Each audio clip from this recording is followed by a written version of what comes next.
하지 마시고 하나님께서 문제 해결하시려고 나에게 말씀하신다고 생각하게 저도 들었거든요. 함께 나누기를 원합니다. 여러분, 이스라엘은요 12지파로 구성되어 있습니다.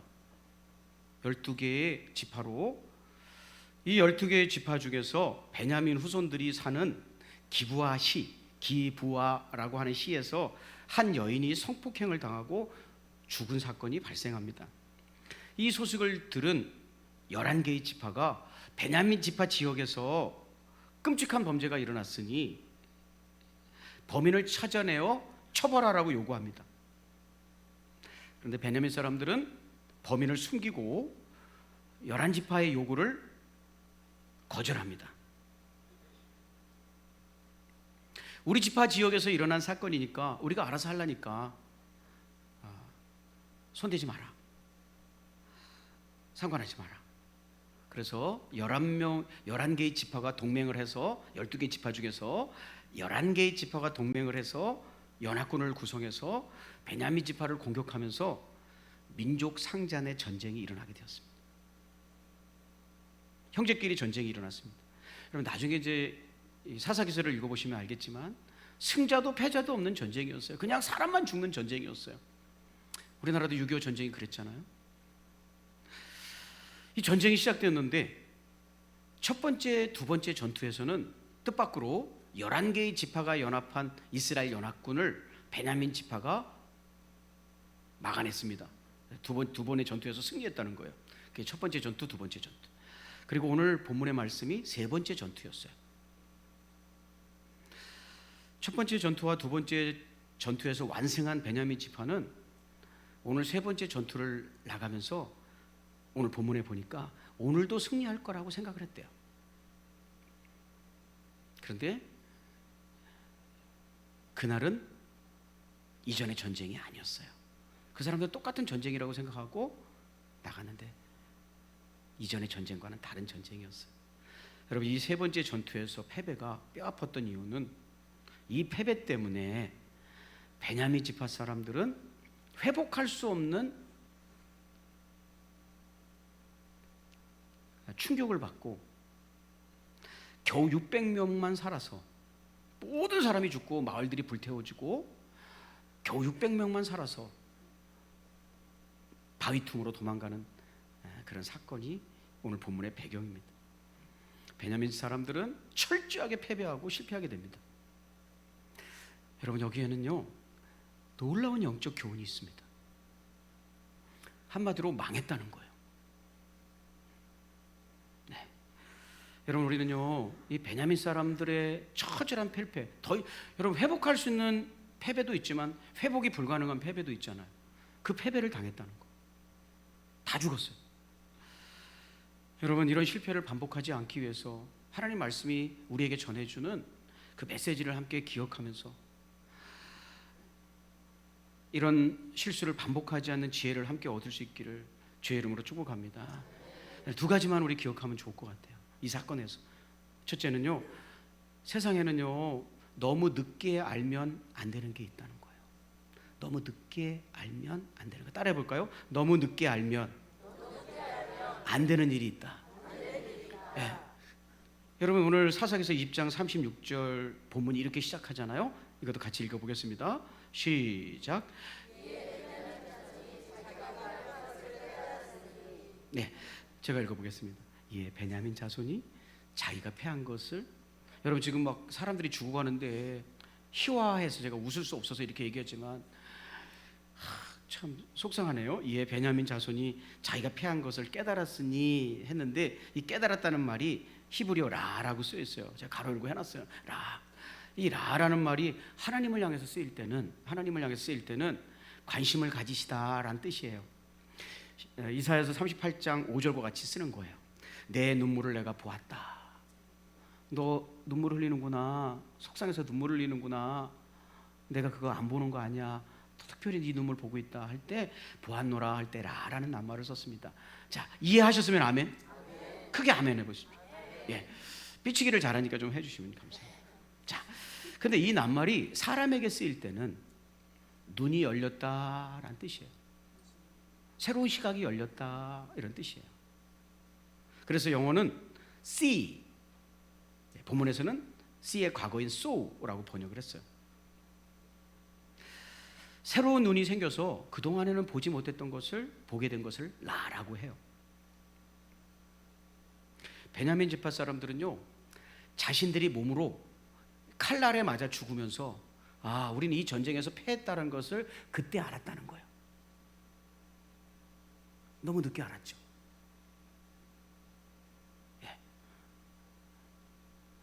칼이 내 목에 들어와서 내가 지금 죽어가면서 이 베냐민 지파 사람들이 우리는 망했다, 우리는 끝났다, 이것을 그때 알았대요. 그게 라예요, 라.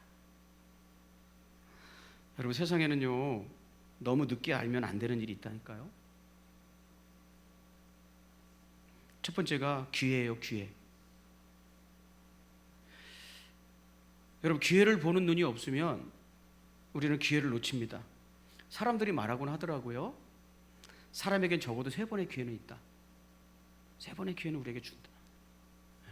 저는요 그보다 더 많다고 생각을 해요. 하나님 우리에게 이 세상을 살아가도록 많은 기회를 주신다고 생각을 해요. 다만 우리가 그 기회를 알아보지 못하고 있기 때문이죠. 여러분, 사람이 실패한다면 그 이유는 딱 한 가지인 것 같아요. 기회를 알아보지 못하는 거죠. 여러분, 지금 우리가 살아있다는 것은 하나님이 우리에게 기회를 주신 거라고 저는 믿습니다. 어떤 기회를 주신 거예요? 축복의 기회. 두 번째는 승리할 수 있는 기회. 세 번째는 구원의 기회. 그것뿐만 아니라 하나님은 지금도 많은 기회들을 우리에게 허락하여 주시고 계시단 말이에요. 그 기회를 너무 늦게 알아보면 안 되는 거죠. 여러분, 원망하고 불평하지 말고 하나님이 주신 기회라는 선물을 알아볼 수 있는 눈이 열리기를 위해서 기도했으면 좋겠습니다. 하나님, 어떤 것이 기회인지를 알아볼 수 있게 해주세요. 시드니 해리스라는 미국 저널리스트가 있는데요, 이런 말을 했습니다. 과거에 했던 일에 대한 후회는 시간이 지나면 잊힐 수 있다. 내가 그거 하지 말았어야 되는데 한다, 속상하다. 그런데 하지만 하지 않은 일에 대한 후회는 위안받을 길이 없다. 그거 한번 해볼 걸 그랬다. 나도 한번 해볼 걸 그랬다. 왜 안 했는지 모르겠다. 이거는 보상받을 길도 없고 되돌이킬 수 없다는 거예요. 여러분, 너무 늦게 알면 안 되는 게 뭔지 아세요? 하나님이 지금 나에게 주신 기회입니다. 두 번째는요, 구원의 시간입니다. 아무 때나 구원받고 아무 때나 내가 하나님의 백성이 되는 게 아니라는 거예요. 기회가 있다는 거예요. 고린도전서 6장 2절에는요 이렇게 기록되어 말씀이 있습니다. 보십시오, 지금이야말로 은혜의 때요, 지금이야말로 구원의 날입니다. 여러분, 지금 하나님이 여러분 구원하시려고 여기 있게 하신 줄 믿습니다. 아무 때나 구원받는 게 아니에요. 부자와 나사로의 비유를 예수님께서 얘기하시면서 죽음 이후에 또 다른 세상이 있다는 것을 말씀해 주셨어요. 여러분, 그런데 거기서 지옥에 간 부자는 죽음 이후에도 어떤 세상이 있다는 것을 거기서 알았대요.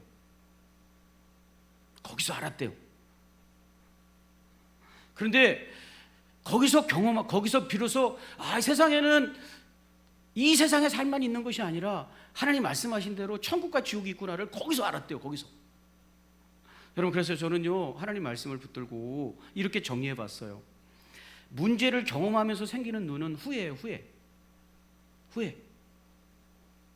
그렇지 않습니까?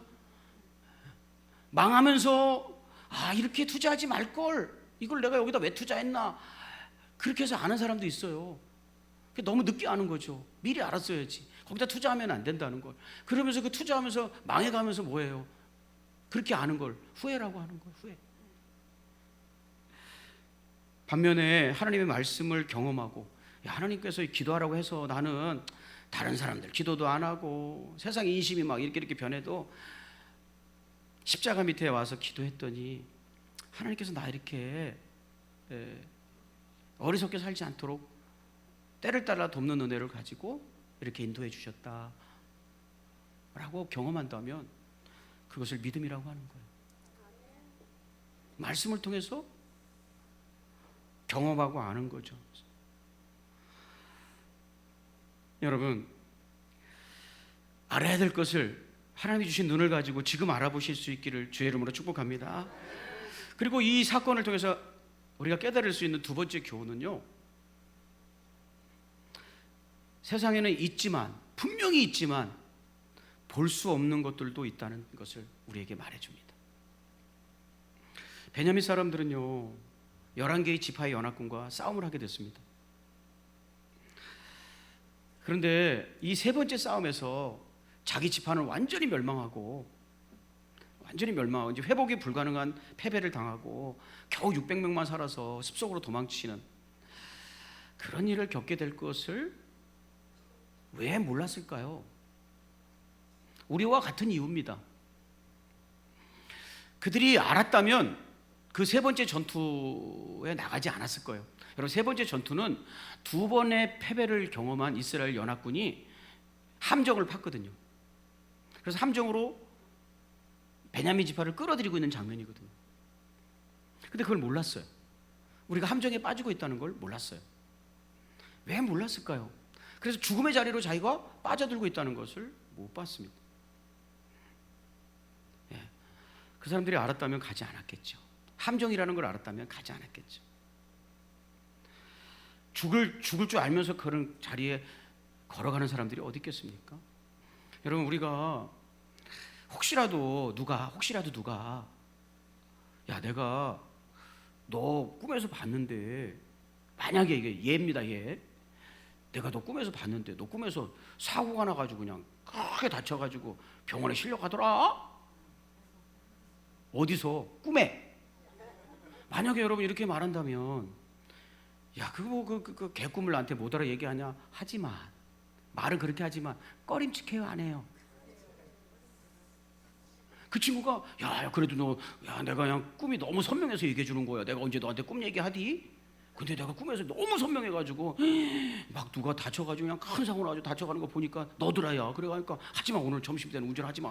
뭐 이러면 에이, 말 같지도 않은 소리 그만해 하고 별일 아닌 것처럼 넘기려고 하지만 꺼림칙하잖아요.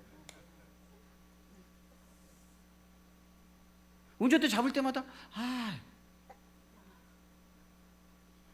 그럼 자식이 개꿈 얘기해가지고 이게 약간 불안하네 이러잖아요. 그런데 여러분, 이렇게 누가 맞을지 안 맞을지도 모르는 꿈자리가 사납다고 얘기해줘도 사람이 안 가는데, 조심하는데, 분명히 내가 이 전쟁에 나가면 나는 죽는다. 그러면 거기 가겠어요? 몰랐으니까 가는 거지. 왜 몰랐을까? 왜? 이게 이제 우리가 생각해 봐야 되는 거예요. 우리는 다 못 봐. 내가 죽는 걸 못 봐. 왜? 지금 일어나는 게 아니라 미래에 일어날 거니까. 여러분, 미래는요 이 눈으로 보는 게 아니란 말이에요. 내 미래는 존재해. 내 삶이 어떻게 전개될 것인가 하는 그 미래가 존재한단 말이에요. 근데 안 보여, 육신의 눈으로는. 여러분, 세상에는요 육신의 눈으로 보지 못하는 게 너무 많아. TV 진품 명품에서요 어떤 사람이 자기 집안에 가보라고 갖고 나왔어요. 이렇게 가보라고 갖고 나왔어요. 그래서 감정위원들이 판독해 보니까 뭐라고 써 있는지 보니까 집안 노비 문서예요. 노비 문서. 우리 집안이 노비였다, 이거. 그걸 가보로 간직하고 있었어요. 뭐 자랑하는 것도 아니고. 근데 왜 몰랐어요? 왜 몰랐을까요? 한문을 못 읽으니까. 모르는 거예요. 눈이 있다고 다 보는 게 아니라 이 말이에요. 여러분, 저도 그래요. 카페에 친구 만나러 갔는데 카페에 사람들이 꽉 차 있어. 그래서 내 친구랑 가서 내 친구가 카페에 왔는지 보는데 사람이 꽉 차 있어도 내 친구가 안 왔으면 아무도 없다야, 아직 안 왔다야. 그래요, 안 그래요? 관심 있는 것만 보는 거예요. 거기 초등학생이 왔는지 중학생이 왔는지, 그 카페에 누가 있었는지, 여자가 몇 명이고 남자가 몇 명, 관심 없어요. 내 친구 만나러 왔으니까 나 내 친구만 찾는 거예요. 그래서 내 친구가 없으면 안 왔다, 없다 그러는 거예요. 육신의 눈으로 다 보는 게 아니에요. 그 중에 제일 못 보는 게 미래예요. 미래는 내 눈앞에 지금 펼쳐지고 있는 게 아니기 때문에 육신의 눈으로는 볼 수 없는 거예요. 자, 이해가 되시면 아멘. 그렇지만 우리의 미래는 반드시 존재하는 거예요. 안 보이지만 존재하는 거예요. 맞습니까? 근데 내 미래는 어떻게 볼 것인가? 네, 미래는요 육신의 눈으로 보는 게 아니에요. 내 미래를 예측하고 계산하고 이거는 육신의 눈으로 보는 게 아니에요. 육신의 눈으로 내 미래를 보면 늦는 거예요. 뭘로 보는 겁니까, 여러분? 네. 안 보이는 것을 보는 눈이 있어요. 존재하지만 안 보는 것을 보는 눈. 그게 바로 지혜예요, 지혜. 여러분 잠언서 6장 6절부터 8절 제가 읽어보겠습니다. 게으른 자여 개미에게 가서 그가 하는 일을 보고 지혜를 얻으라. 개미가 사는 것이 지혜래요. 그러면서 뭐라고 말씀하시냐면 개미는 두령도 없고 감독자도 없고 통치자도 없을 때 누가 시켜서 하는 게 아니라 두령도 없고 감독자도 없고 통치자 그렇게 하는 게 아니라 먹을 것을 여름 동안에 예비하며 추수 때의 양식을 모으느니라. 이게 지혜라는 거예요. 내 미래가 어떻게 될 것인가를 지혜가 예측하는 거죠. 이 여름만 계속되는 게 아니다. 이 여름은 언젠가는 지나가고 추운 겨울이 다가온다. 그러므로 지금 나는 양식을 예비해야 된다. 이것을 보는 것은 육신의 눈이 아니라 지혜라는 거예요. 지혜. 여러분 지혜는요 지식이 많다고 생기는 게 아닙니다. 지식은요 정보의 양이 많은 상태입니다. 지식이 축적된 상태이죠. 지식이 지혜가 아니기 때문에 교수도 박사도 사기꾼들에게 당하는 거 아니겠습니까? 지혜는 통찰력입니다. 분별력입니다. 이 지혜는 지식의 축적이 아니라 하나님의 선물이라고 성경은 가르칩니다. 야고보서 1장 5절 너희 중에 누구든지 지혜가 부족하거든 모든 사람에게 후히 주시고 꾸짖지 아니하시는 하나님께 구하라. 그리하면 주시리라 그랬습니다. 여러분 우리는요 세상을 통찰해 볼 수 없어요. 내 미래가 어떻게 펼쳐질지 잘 몰라요. 그리고 내 예측은 자꾸 빗나가요. 그래서 지혜로 미래를 통찰하는 건데 내 미래가 어떻게 펼쳐질 거를 가늠하고 통찰하는 건데 그건 지혜의 영역인데 하나님께 기도하는 사람은 속지 않는다는 거예요. 하나님 말씀 신뢰하고 주님께 지혜를 구하는 사람은 여러분 성경에 보증 쓰지 말라 그랬잖아요. 하나님 말씀 통해서 지혜를 얻고 성경에 지혜 보증 쓰지 말라고 했으니까 난 보증 안 써요. 에이 나쁜 놈아 친구끼리 그것도 안 사주냐. 나쁜 놈이라고 욕먹어도 안 사줘요 나는. 이렇게 성경의 지혜대로 살면 나중에는 욕먹어도 그 사람은 미래를 잘 예비하는 거거든요. 여러분 지혜로 세상을 보시기를 주의 이름으로 축복합니다.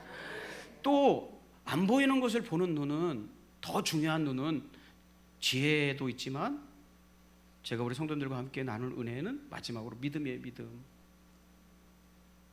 안 보이는 것을 보기 위해서는 믿음이란 눈이 필요하다는 거예요. 특별히 미래. 내 미래는 어떻게 될 것인가.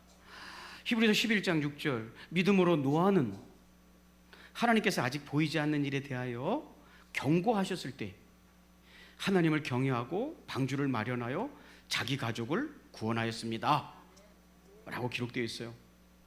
아직 보이지 않는 일이 뭐예요? 본문에서 말씀하고 있는 아직 보이지 않는 일. 육신의 눈으로는 확인할 수 없는 일이에요. 구체적으로 뭐였냐면 하나님께서 하신 말씀이에요. 노아야, 이 세상이 너무 죄악에 관영해 있다. 내가 아무리 선지자를 보내고 말씀을 가르쳐도 이 땅의 백성들이 죄악에서 헤어나오지 않는다. 내가 그래서 이 땅을 홍수로 멸할 것이다. 지금 너에게 이루어지지 않았지만 앞으로는 이 땅은 심판당할 것이다. 그러니 너는 너의 가족이 살고 싶다면 내 말을 신뢰하고 이 홍수에서 구원받을 수 있는 방주를 만들어라. 이게 보이지 않는 일이에요. 이게. 그래서 방주를 만들었대요. 그래서 성경은 뭐라고 불러요? 믿음이라고 부르는 거예요. 여러분의 미래를 무엇으로 가늠하고 계십니까? 내 죽은 다음은 어떤 일이 일어날 것인가? 무엇으로 가늠해 보고 있습니까? 나는 여러분 하나님께서 한 번 죽는 것은 사람에게 정하신 것이지만 심판이 있다고 하셨잖아요. 여러분, 여러분의 미래는 특별히 육신의 눈으로 보고 결정하면 늦는 거예요. 내가 지옥에 가서 정말 내 눈으로 확인하니까 지옥이 있구나 하면 늦는다는 거예요.